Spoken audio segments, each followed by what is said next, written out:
think the talk of a strong economy is a myth. I think the economy is very weak and it's getting weaker. And it doesn't matter about the numbers. The most recent report we got was the non-farm payroll report last week that beat estimates, but these numbers are extremely unreliable. They're often revised, generally downward. And if you look at the household survey, I think all the jobs were government jobs. The private sector lost jobs, and especially if you don't do the seasonal adjustments. I think it was about 500,000 jobs that were lost. So when they adjusted it, it was a creation of 100 and some odd thousand. But the government sector jobs, I think, were the most ever. The biggest month for government employment ever when you don't adjust it. And I think on the adjusted basis, there was only 1 month during COVID where there was more government hiring. So government jobs are not a sign of a strong economy. In fact, they weaken an economy because we have to pay for those jobs. They're non-productive jobs. They result in bigger deficits, higher inflation. That's really all we have is we have, inflation that masquerades as growth, and we got a bunch of phony numbers. But I think the economy is very weak. That's why the Fed is cutting rates, and they're going to cut them even more. And I think they're going to go back to QE because long-term interest rates started to rise the minute the Fed cut short-term rates. And now we're back above 4% on the 10-year. And if the Fed doesn't go back to QE, we'll be at 5%. And then if it doesn't go back to QE, we'll be at 6%. And these higher rates are going to weigh heavily on an overly indebted U.S. economy. It's not QE yet until they start expanding the balance sheet, which I think is coming, because without that, long-term rates are going to go up, even though the Fed is lowering short-term rates. And they need long-term rates to come down. And so when they rise, that's when, they're going to go back to quantitative easing. And I think they're going to start probably by Q1 of next year. I mean, they could even do it this quarter, but they may be able to hold off until next year. But if they want to stop rates from rising, that's what they're going to do. Now, it's not going to work long term. Rates are going to go up even faster, but QE is just inflation. And the more inflation they create, the more upward pressure they put on long-term interest rates. Long before we get to 10%, the Fed is going to be creating a lot of inflation. They're going to be buying a lot of debt, which is one of the reasons that, the rates are ultimately going to go that high, if not quite a bit higher. They went higher than that in 1980, and we were in much better fiscal shape then than we are now. And we have a much bigger inflation problem now than we had in the 1970s. Gold is on pace to have its biggest gains since 1979. And it's not a coincidence that gold is moving this much, especially when the Fed is starting to cut rates. I mean, we're just beginning this new easing cycle. In 1979, the Fed was still tightening. In fact, in 1980, that's when the Fed got rates to 20%. That's what really stopped the gold bull market. But this gold bull market is just getting started because the Fed isn't anywhere near hiking rates. In fact, they're cutting rates. One of the main reasons the Fed is cutting is to try to make it easier for the government to finance maturing debt or refinance maturing debt, and also the new debt. Remember, we're adding 2, 3, 4 trillion a year to the national debt right now. So all that has to be financed. But then we have to roll over all the maturing debt, which is a much bigger number every year. But, we have to make sure that the bondholders, re-up, that when the bonds mature, they don't ask for their money back because we don't have it. So we have to convince them to keep loaning it to us. And it's going to take higher and higher interest rates to get them to agree.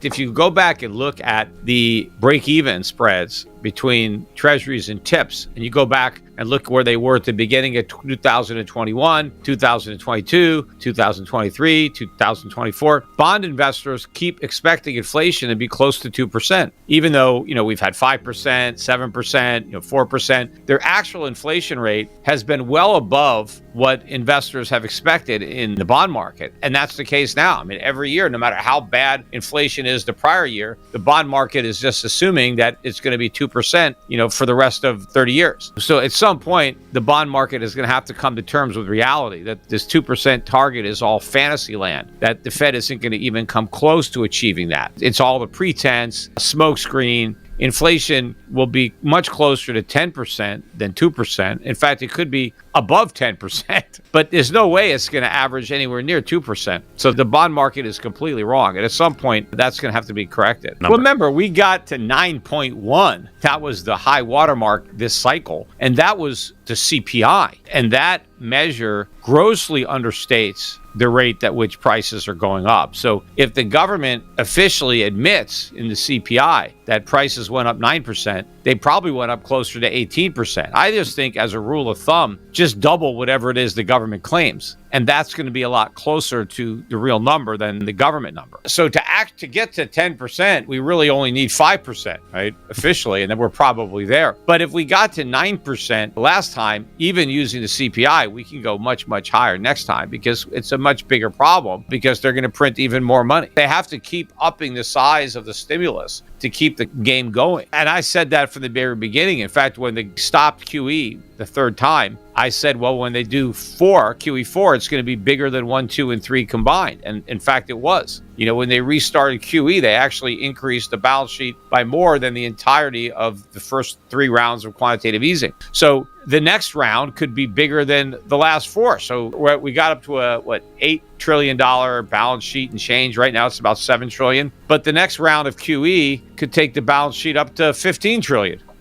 Oil had, up until today, in the last month or so, oil was up close to 20%, maybe 18% from its lows. But, we're back below 74. But we got down to 65 within the last month. Oil is cheap. In fact, if you look at oil in terms of gold, oil got down to like 40 barrels of oil for 1 ounce of gold. If you throw out, a couple of months during COVID when it was a complete aberration where oil prices went negative, oil has never been this cheap. You've never been able to buy 40 barrels with 1 ounce of gold. I mean, look back throughout time. So consumers are getting a huge deal right now on oil. And that's why all the talk about, we have inflation because oil. It's got nothing to do with oil. Oil is, where we're catching a break. We have all this inflation despite cheap oil. But the fact that oil is this cheap means it's not going to stay down here. We're going to have another big wave of rising oil prices. And of course, that's going to reflect in the CPI numbers.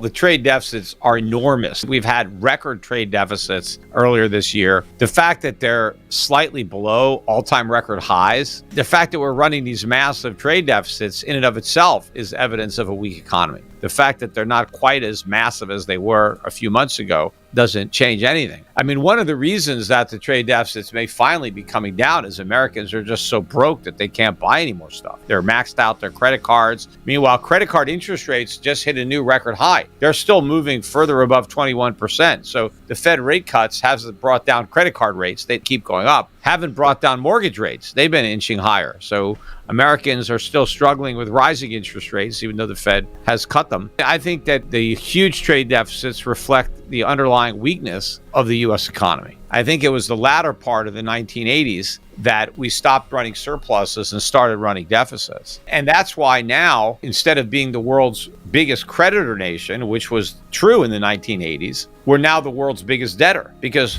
those persistent trade deficits have eroded away our wealth. And in fact, we have so much debt that if you add up all the other debtor nations together and combine their debts, you still don't get the U.S. That's how bad it is. We've been trending down. I mean, we almost got through 100. I think we got down to about 100.2, and then we got a big pop the other week, and we're back at 102.5-ish.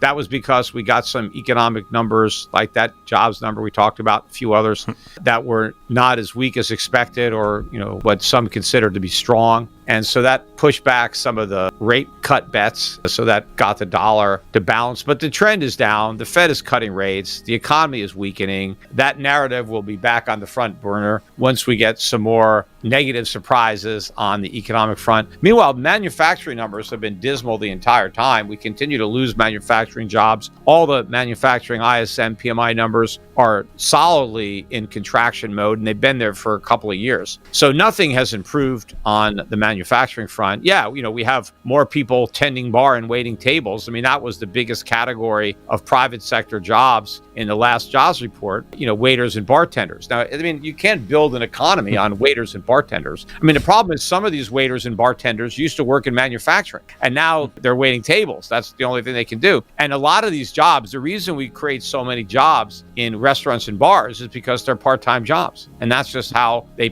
fit them into people's schedules. They work 10 hours, 5 5 hours. They work some shifts. Some people work at night. A lot of these waiter and bartender jobs are people who are taking second and third jobs because that's the only way they can pay the rent or, keep the lights going or, put food on the table. Moonlighting is at an all-time record high. That's another statistic in the jobs report last week. The number of people working multiple jobs hit another record high. And, that's not a sign of a strong economy. When people are forced to take multiple jobs to make ends meet, that's not what people want. People want leisure. They want to work less, not more, but they have no choice because the economy is so weak and inflation is so strong that they have to work longer and longer hours just to eke out the same or even a diminished standard of living. Ironically enough, even Kamala Harris is trying to position herself as like a change candidate. Like things are going to be really different when she's president. But you would think that most of the discouraged, disgruntled voter who is pissed about his financial circumstances, you would think that a lot of those would break Trump's way because he seems like a bigger change from the current Biden administration than electing his vice president. I mean, normally when times are bad and it's a pocketbook election, which they usually are, it's the economy, stupid, and people vote their pocketbooks.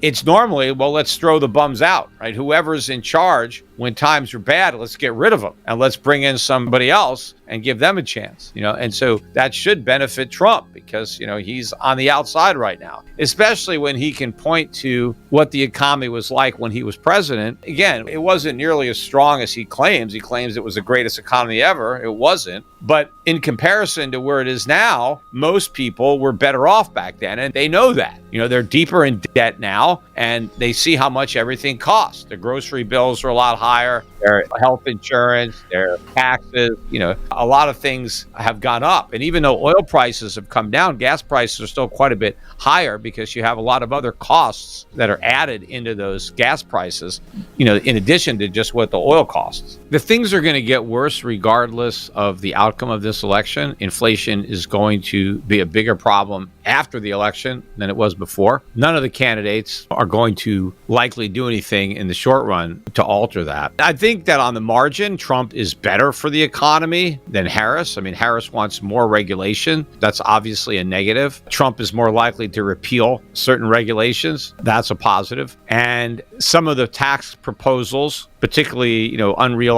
taxing unrealized capital gains as if it were income. I don't know that that would actually get passed, but obviously there's always a chance. There's no chance if Trump is president, so that's a negative. But, she does want to raise taxes on corporations and higher income individuals. Trump wants to raise taxes on everybody through tariffs. I think that the tariffs are a better way for the government to raise revenue than higher income taxes. The higher income taxes are definitely anti-growth. The tariffs are more pro-growth. It's just disingenuous for Trump to say that the Chinese are going to pay them or the Mexicans. No, Americans are going to pay those tariffs. But those tariffs will result in a somewhat smaller deficit than we would have without the tariffs. So, we still have to pay for the government spending, and paying for it with tariffs is better than paying for it with more inflation or higher income taxes or wherever else government is going to fund. But the one thing that we know that neither candidate is going to do is make any meaningful cuts to government spending. Nobody is proposing that. Trump is proposing increasing government spending. He is talking about cutting waste, fraud, and abuse and putting Elon Musk in charge of that. But, they've been talking about cutting waste, fraud, and abuse for decades. Everybody's willing to do that, right? But one person's waste, fraud, and abuse is some valuable money to whoever gets it. And there's usually a big constituency behind every government program. The people who benefit from it make a big noise if you threaten to take away that benefit. Even though collectively the country is worse off because of all these programs, the people who benefit have more to lose when the programs are taken away than any other individual has to gain. I mean, let's say you have 300 million people that lose $10 a year each because of some program. Well, I mean, they're not going to give you a lot of money for your campaign to save that $10. I mean, they barely notice it. But the guy who loses $100 million, if you take that subsidy away, he can write the big checks, to preserve that. But the problem is every one of these programs if it's hitting somebody $10 and then you do it 1,000 times, whatever, I mean, it eventually adds up to a lot of money, but it's not in any one program, except, the big ones, Social Security, Medicare, stuff like that. Yeah, those are big, but nobody has the guts to even think about going after those. You have lobbyist groups like the American Association of Retirement People, right? You have all these people, tens of millions, maybe 100 million Americans who are collecting or about to collect Social Security, Medicare. So that's a big special interest group, right? Nobody wants to piss those guys off. That's why even Donald Trump, what is he promising? Not only is he not going to cut Social Security, he's going to eliminate the taxes on the benefits, which is like increasing Social Security at a time when it's already broke, because those taxes help reduce the deficit. Social Security right now, and this is something that just started under Biden, but we were heading in this direction. But Social Security actually pays out every year more than it collects by over $100 billion.